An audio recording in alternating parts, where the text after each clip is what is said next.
In this episode, we travel all the way to Iceland, where Lydia takes you through her thought process as she photographs her watch in an iconic location.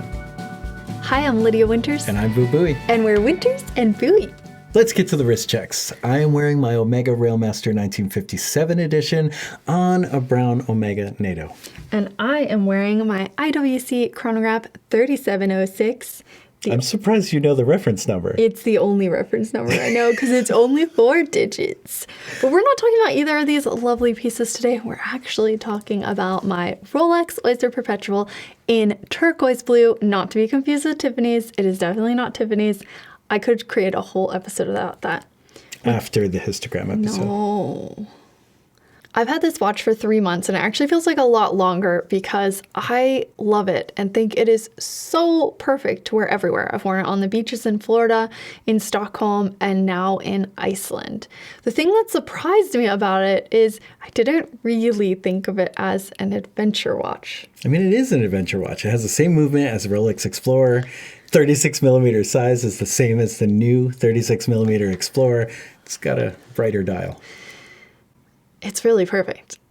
You planned this trip so meticulously because you had locations you really wanted to go to. And this place was the one that I wanted to go most. I think it's iconically Iceland, and it was just very dreamy to get to photograph this watch there.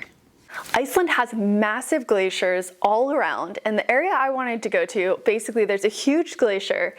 The pieces of glacier break off, become icebergs floating in this lagoon, float down into the sea, then wash up on shore as ice that looks like diamonds. It's called Diamond Beach. It's one of the most popular locations in Iceland, and it was totally worth visiting.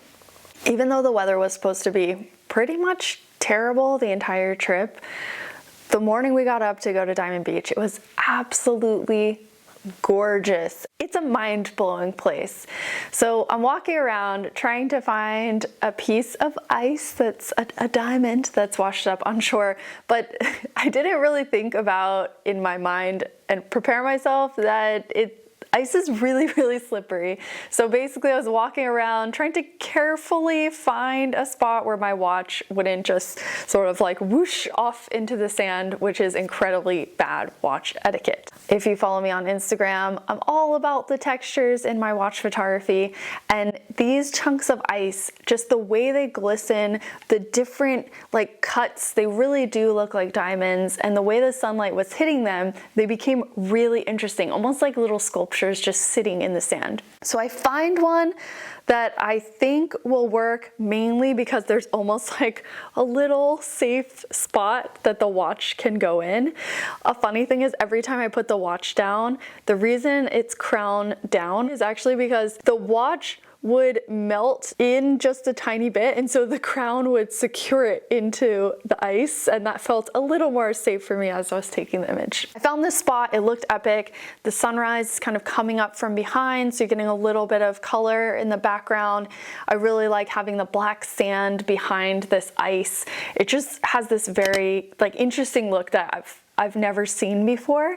Sometimes you can get stuck in one spot and just be trying to, you know, find a good way to make that one spot work, but actually, as silly as it sounds, just moving around the subject can make a huge difference. And it's something I kind of forget and just try, like, it's movable. So that's with people, watches, anything that you can move, find better light. So since the sun is over here, I don't want to go full sun on the watch, but I think, you know, something a little more like this.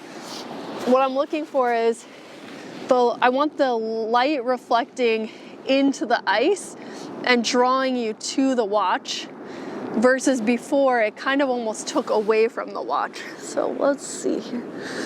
Oh, I think that's way better. And so it's this really tricky balance of finding a way to highlight both this amazing chunk of ice, like I'm in this incredible location, but also my subject is the watch.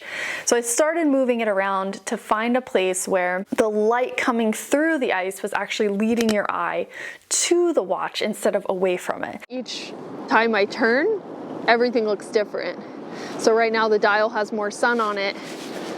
But over here, I actually kind of liked that you get a shadow on the dial. It just gives it a kind of cool look because it goes with the fact that some of the iceberg is lit and some isn't. Then I decided, let's get out my macro lens and try some macro shots. But the funny thing is, they were kind of terrible. I really didn't like the spot, but I got stuck to it, even though one of my tips is not to get stuck in a spot, move your subject around. And so instead I turned the watch so that I could actually shoot down and have the ice behind it. So I find that there's a little too much, like it's too bright with the sun on it, but I actually use my body a lot to take away the sun. So when I step over here, I can take the sun off of the dial. There's still a lot of nice light, but now I actually think the image could be much more compelling because you get this really interesting thing where you're not even sure what's behind it. And then I really like in the behind the scenes, you see that it's an ice chunk. And then all of a sudden the image completely changed. It was so much more beautiful. The texture became more apparent, the light coming through, and now it's an image I really love.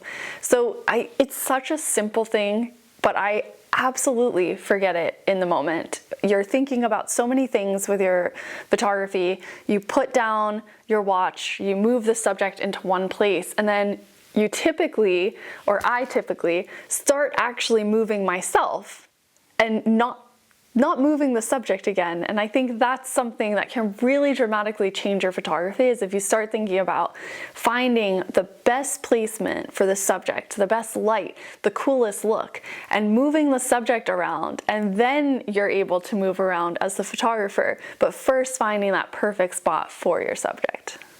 Okay, now we've come back. You've had a chance to look at your images. You've posted a few of them. You've looked at the footage. What would you do differently if we ever went back? Well, we're definitely going back. Okay. But when I think about shooting at Diamond Beach, I think that I got so caught up in the moment and excitement that I wish I would have slowed down a bit. And I think that happens a lot on shoots. Like I've always felt that way, unless I'm like at home and there's no time frame. It can feel very rushed, and I think creativity needs some time. So I wish I would have looked around more, you know. It's kind of funny because we did not have any time commitments. We had a lot of time. It was very cold. It was very cold. It was so cold and like windy, and my hands were frozen. I mean, one of the great things about shooting in Iceland is the sun stays low for the whole 4 hours that it's up, but you get that nice light basically all day. So I could have had more shooting time. You could have had at least 2 more hours. But it's more about the feeling when you're on location. It's just, you know, you want to get the most out of it, and that can actually lead you to not enjoying it. Or slow down, people. Slow down. Slow down. Slow down. Is that supposed to sound like I did it in slow-mo? Yeah. Listen. Is that what it would sound like? We've enjoyed seeing all of the photos that you've been hashtagging Winters in Buoy on Instagram. You really took our tips to heart. And we're featuring 3 that we really love. First up, this awesome shot by Watch Hightower. It's G-shocking. Then this really great photo by Watch Link. Super fruity. And this cool photo by Hair Steelen. It gives me the warm and fuzzies. And we have one special feature for someone who took part of our tips to heart. A very creative interpretation of our tips. Yes, by our good friend, Watch Puppy. Caps off to you, good sir. This week, we're challenging you to use something special in your photos. Ice! If you don't have glaciers near you, you could just go buy them in baby glacier form. Baby glaciers. If you enjoyed this video, we would really appreciate if you clicked like, and if you want to see more of them, please subscribe.